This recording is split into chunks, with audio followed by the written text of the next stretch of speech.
bakundwa b'Imana nshuti bagenzi bino samiriza umuvyeyi wacu Bikira Maria ijwi ry'Imana ahiwanyu ijwi ry'Imana iwacu Radio Maria Burundi kaze dusangire ijambo ry'Imana ryo kuri wa gatandatu mu ndwi igiri ya 11 mu gihe ca liturgia ya Ecclesia mu mwaka utagaburika na kabiri mu gihe gisanzwe ca liturgia ya Ecclesia mu mwaka utagaburika na kabiri. Inkuru nziza iraje iwacu ngo Imana iragaragaza uburinahazwa bwayo ubukomezi bwayo iciye ku magara make yacu. Mugabe ivyo kandi bisaba ko tuba abantu bashira ubwa mbere kurondera ubwami bwayo n'ubutungane bwayo, ibindi ikabidusesekariza mbere tukanatangara rwose. Ijambo ry'Imana tugiye kuzirikana uyu munsi turisanga aha hakurikira. Igisomwa ca mbere cashwabuwe mw'ibaruwa rya kabiri umutumwa Paulo yandikiye abanyekorenti ni mu kigabane ca 12 kuva ku murongo wa mbere gushika ku murongo w'icumi. Izaburi y'ugudufasha kwitsa ico gisomwa ca mbere ni izaburi ya 33 na inkuru nziza n'inkuru nziza mukama wacu Yesu Kristo nkuko twandikiwe na Matayo mweranda mu kigabane ca gatandatu kuva ku murongo wa 24 gushika ku murongo wa 34. Muze dutege yompi umukama atuyagire muri bino bisomwa vyose tugiye gushikirizwa. Yaga mukama umusavyi wawe aguteze yompi.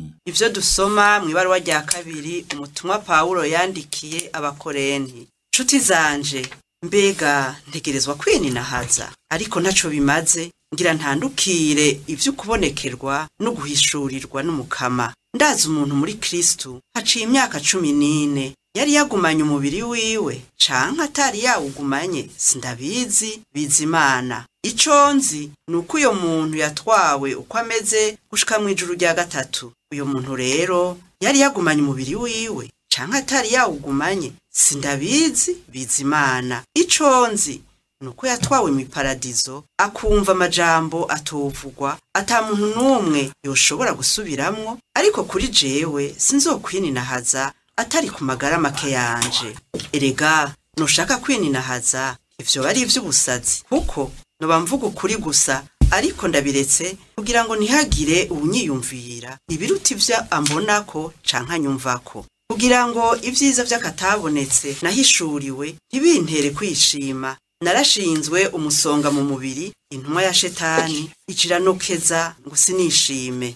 Gushika gatatu kose naratakambiye umukama ngo abinyigizeyo, ariko we yangize ati inema yanje iragukwiye kuko ubukomezi bwibonekeza mu magara make. Nico gituma ntatinya kwihayagiza mu magara make yanje kugira ngo ubukomezi bwa Kristo bungereremwo. Niho nakirana agahimbare uburyo buke mfise, agakengerwe, amakuba, uruhamo n'amaganya mbona ku bwa Kristo.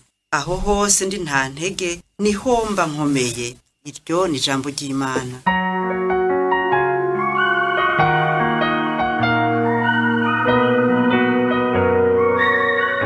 Umvirize murabe ingene umukama ari mwiza. Umvirize murabe ingene umukama ari mwiza.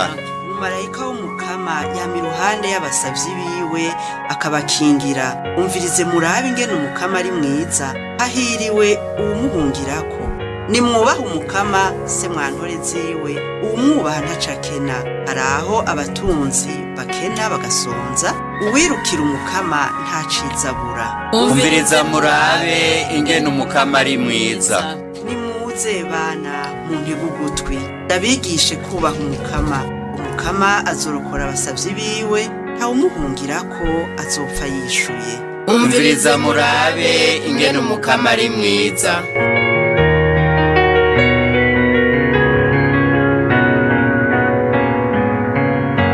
Ivyo dusoma mu nkuru nziza mukama wacu Yesu Kristo nkuko twandikiwe na Matayo mweranda ni mu kigabane ca gatandatu kuva ku murongo wa 24 gushika ku murongo wa 34. Muri rya minsi Yesu yabariye abigishwa biwe ati nta ushobora gukorera abashebuja babiri, kuko yo kwa nkumwe agakunda uwundi canke yo kwishimira umwe uwundi nawe akamunebagura. Niho rero mutoshobora gukorera Imana n'ifaranga. Nico gituma ndababwira nti nimureke guhagarikwa umutima n'indya zo kubatunga n'impuzu zo kwambika imibiri yanyu. None amagara nasumba imfungurwa, umubiri nawe ugasumba ivyambagwa. Rabe inyoni zo mu kirere, ntizibiba, ntizimbura, ntizica ibigega, ariko so wanyu wo mw'ijuru arazigaburira. None ntimuzirutana kure? Aho nyene ninde muri mwebwe yoshobora kwiyongera akanya na gatonyi kukuramba ngo nuko bimuhagaritse umutima? Navyo ivy'impuzu bibahagarikira ku mutima. Itegereze ukuntu amashurwe yo mw'ishamba akura, ntarima kandi nta n'impuzu ajisha, ariko ndababwiye ko na Salomo mu gihe cose yari mu gahimbare ka cane atigeze yambara nka rimwe muri ayo mashurwe. Ko Imana irinda yambika ivyo vyatsi vyo mw'ishamba vyirigwa uyu munsi ejo bigacanwa, yobora kubagirira ibisumba mwebwe, emwe mw'abantu mwemera buhoro. Nimureke rero gusimbwa n'umutima mugira ngo mbega tuza kurya iki, tuza kunywa iki, tuza kwambara iki? Abapagani nibo bakurikirana ivyo vyose. Nimutangure rero kurondera ubwami bw'Imana n'ubutungane bwayo, navyo ibindi izobibongererako. Ntimwitwararike ivyejo, ejo hazokwimenya. Umunsi wose ugorwa n'ivyawo. Nitwakirize yompi iyi nkuru nziza ya Kristo.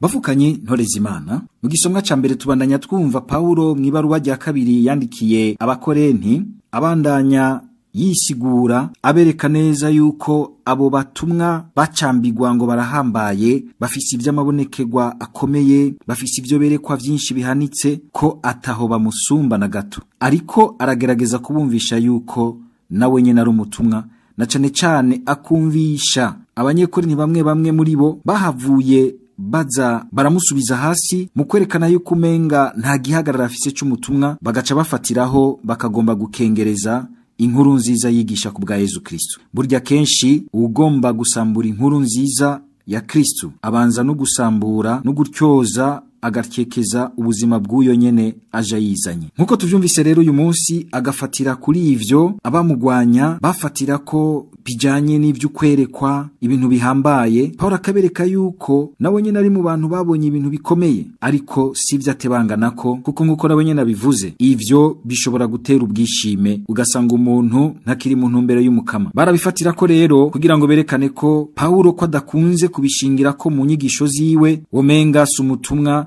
yegereye gose Imana, yegereye gose Yezu, avugana na Yezu. Hariho benshi bibaza yuko umenga abavugana na Yezu neza nabo gusa bafise ivyo berekwa vyinshi bikomeye ku buzima bw'abandi, mbere ugasanga vyanabahaye n'ubukuru ku mitima ya bamwe. Iyo hagize n'agakoma uzumva bose biruka kubaza bati mbega weretswe ibiki, ku buryo bamwe mbere bariko baragwa mu mitego y'ukugomba gupfumuza ivy'Imana. Ngo mbega ngo ntiwokwerekwa ivy'iwanje ukambwira ivy'umukama avuga ku vy'iwanje, ukamusanga umenga ubucuti bwacu n'Imana gusa n'ubwahindukiriye mu kugomba gupfumuza izina rya Yezu, ivy'Imana, ivy'ukwerekwa n'ibindi vyinshi. Inyigisho nyamukuru y'uno munsi tuyikura mu kungene tubona Paulo avyifatamwo. Paulo yarerekwa ibintu bikomeye gose, yanabivuze mu ntango, ariko sinavyo yashingira ko mu kwigisha inkuru nziza yiwe. Nubwo abanyekorenti babicambigwa gose nk'abantu mbere b'iki gihe, hari igihe umuntu ashobora kubitahura kuko usanga ubuzima bwacu buraca mu bihe bigoye gose, ukabona umenga abantu bashaka inyishu nyene imwe umenga iraje bukwi na bukwi izananye ku ntebe y'Imana atahirinze guca igaca ibashikira ubwo nyene mu bintu beretswe, mu bintu barose, mu bintu vyinshi. Suko ivyo atari vyo canke bitoba bikenewe mu buzima bwacu, imigenderanire yacu n'Imana. Ariko Paulo akatwereka yuko sivyo twoshingira ko ubwa mbere inkuru nziza ya Kristo. Inkuru nziza ya Kristo ishingiye mu bubasha bwiwe bwo gupfa no kuzuka kwiwe, vyugururiye bose abafise ivyo berekwa n'abatagira ivyo berekwa, vyugururiye bose ingabirano zitandukanye z'Imana, vyugururiye bose ubucuti bushasha n'Imana n'ingabirano nyinshi za mutima zigakurikira. Abenshi tukabona umenga ingabirano za mutima zobizo nizo bose bashaka gucambigwa, bakibagira ingabirano zindi zikomeye z'urukundo rutegerezwa gutwara ivyo vyose, rukaryosha ivyo vyose iyo rubuze. Nizo ngabirano womenga zirakomeye za mutima zica zidusuka mu bwishime, ugasanga twazitakariyemwo. Paulo atubwiye ati Imana yo izi iyo bishobora gushika, ngo yarashinze muri we umusonga wamunokeza kugira ngo ntahave yishima ngo yifate ukutariko canke n'abandi bahave babona umenga n'igitangaza gihambaye rwose usange no bariko baratangarira ntibagitangara Yesu Kristo akorera muri we. Ego nivyo burya mu buzima bwacu hariho ububabare, hari ivyo umukama ashobora kureka bikatubabaza kugira ngo biducishe ubwenge, ariko kandi